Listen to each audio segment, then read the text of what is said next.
الله تعالی دې د شهید شیخ صاحب درجات بلند کړي. یو واقعه به بیانوله بار بار، ممکن د دوستانو اورېدلي وي دغه د خولې نه په کیسټونو کې. وی ورځ مې د صحابه کرامو حالات ذکر کړل، غزواتو ذکر مې وکړه، د صحابه وفاداري مې وښودله. وی درس ختم شو، په سبا باندې یو طالب العلم راته راغی.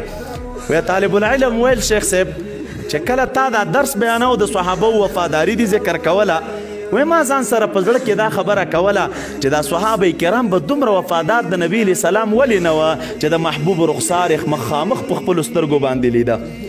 د هغه د مجلس نه برخمن وه، هغه مبارک به ذات تربیت کو، روزنه یې کوله، نو طبعا دومره لوی استعدادونه به رب کریم ورکړي. وی دا طالب راته ویل، وی ما ځان سره زړه کې دې دوران کې ویل که چېرته د نبي علیه السلام په دور کې زم وی په همغې دور کې، نو چې څنګه قرباني هغې ورکړې وه نو ما به همغسې قرباني ورکړې وه، ځکه د هغې تربیت نبي علیه السلام کو.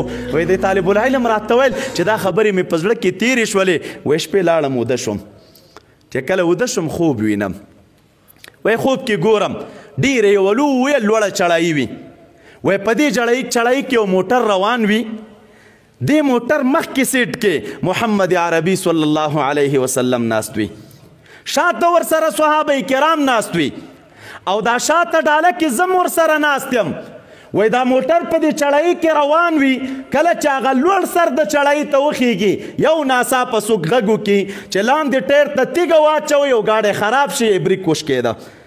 وی دا ملګري ټول راکته شول، ما هم ټوپ کړې د موټر نه. نو زه په دې فکر یم منډه وهم چې لاړ شم یوه تیږه پیدا کړم او راوړمه د دې ټیر بیخ ته یې کېدم چې دا موټر شاته رانه شي.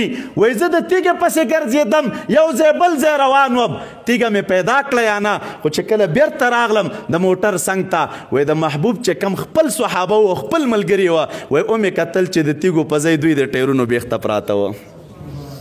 وی دا صحنه مې خوب کې ولیدله.